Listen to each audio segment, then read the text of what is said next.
navbatchi tadbirkorlar, bugun sizlarni navbatdagi uchrashuvimizga taklif qilganimizdan hurmatli rahbarimizni oyimizdan uzr so'raymiz. Bugungi kunda sizlarga qiynayotgan masalalar bo'yicha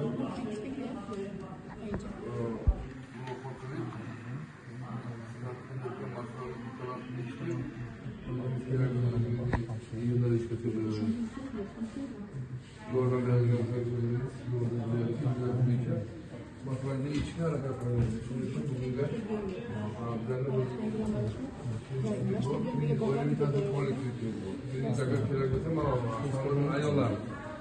ayollarga tikuvchilik uchun kriza yopamiz.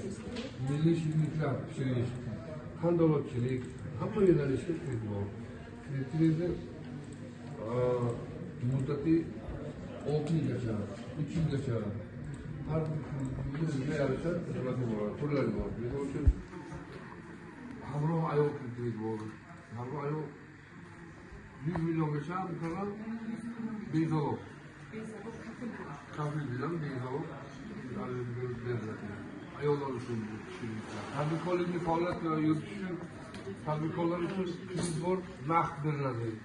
312 qarorga asosan kriz beriladi, 100 million so'mgacha bezalov tadbirkorlar uchun. Kimga qanday yo'nalishga kriz kerak bo'lsa, haqiqatan mana shu tadbirkorlikni yo'lga qo'ymoqchilar desa, marhamat murojaat qilsangiz, sizlarni borib sharoitlarni faoliyatlaringizni o'rganib, sizga kriz ajratib berishga bizlar harakat qilamiz.